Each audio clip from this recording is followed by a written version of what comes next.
কখনো কি ভেবে দেখেছেন বাংলাদেশে গাড়ি আবিষ্কার করা না শিখিয়ে গাড়ি কে আবিষ্কার করেছে সেটা শেখাই কেন? আসলে আমাদের দেশে শিক্ষা ব্যবস্থা অনেক বেশি উন্নত। দেখুন, পৃথিবীতে অন্য সব দেশ শুধু নতুন নতুন জিনিস আবিষ্কার আর বানানোর মতো অদরকারি কাজে ব্যস্ত, আর আমরা মনোযোগ দিয়েছি আসল কাজে, অর্থাৎ শুধু জ্ঞান অর্জনে। মোবাইল ফোন কবে বানানো হয়েছে, কে বানিয়েছে, তার 14 গোষ্ঠীর নাম কি, এগুলো জানাটাই তো আসল শিক্ষা। আর নিজে মোবাইল বানানো কেবল কামলাদের কাজ, ওটা আমরা কেনই বা করব? আমাদের ছেলেমেয়েরা কি দারুণ মেধাবী, তার প্রমাণ হলো দেশ জুড়ে জিপিএ 5 এর ছড়াছড়ি। স্কুল কলেজের দেওয়াল ভেঙে যেন জিপিএ 5 বেরিয়ে আসছে। এই বিপুল সংখ্যক মেধাবীকে দিয়ে যদি আমরা পদ্মা সেতু বা মেট্রো রেলের মতো ছোটখাটো জিনিস বানাতে যাই, তাহলে তাদের মেধার অপমান করা হবে না? তাদের কাজ আরো অনেক বড়, আরো অনেক মহৎ। তাদের কাজ হলো জ্ঞান চর্চা করা। এই জন্যই আমরা একটা দারুণ বুদ্ধি বের করেছি। চীন, জাপান, রাশিয়া, কোরিয়ার মতো দেশগুলোর ইঞ্জিনিয়ারদের তো তেমন কোনো কাজ নেই, তাই আমরা তাদের ডেকে আনি। ওরা এসে আমাদের প্রদর্শিত মেট্রো রেল, পারমাণবিক বিদ্যুৎ কেন্দ্র, এমনকি কয়লার খনি পর্যন্ত বানিয়ে দিয়ে যাচ্ছে। তারা রোদ বৃষ্টিতে ভিজে কাজ করে, আর আমাদের সোনার ছেলেরা, আমাদের বুয়েট, চুয়েট, কুয়েট, রুয়েটের মেধাবী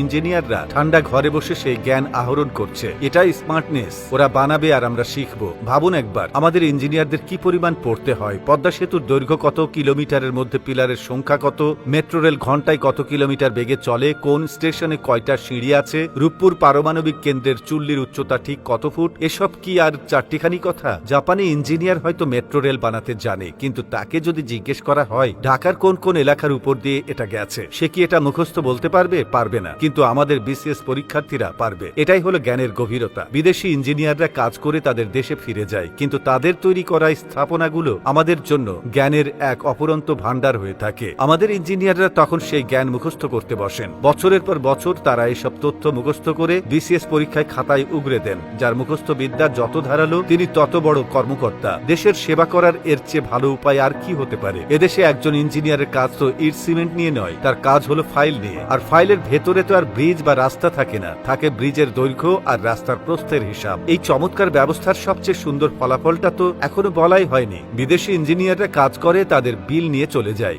কিন্তু এরপর সেই স্থাপনা রক্ষণাবেক্ষণের জন্য, নতুন কোনো যন্ত্র কেনার জন্য যে বিশাল অঙ্কের লেনদেন হয়, সেখান থেকে আমাদের শিক্ষিত মেধাবীরা সামান্য পার্সেন্টেজ তো পেতেই পারেন। দিন রাত এক করে পদ্মা সেতুর পিলারের সংখ্যা মুখস্থ করা কি মুখের কথা? এই পার্সেন্টেজটাই তো সেই কঠোর পরিশ্রমের আসল স্বীকৃতি। আমরা এমন এক প্রজন্ম তৈরি করছি যারা নিজেরা কিছু বানানোর কষ্ট করে না, বরং অন্যরা যা বানিয়ে দিয়ে যায় তার খুঁটিনাটির তথ্য মুখস্থ করে বড় কর্মকর্তা হয়। তারা বানাবে আর আমরা সেই বানানোর তথ্য থেকে জ্ঞান আর পার্সেন্টেজ খাবো। এর চেয়ে কার্যকর শিক্ষা ব্যবস্থা আর কোন দেশে আছে বলুন?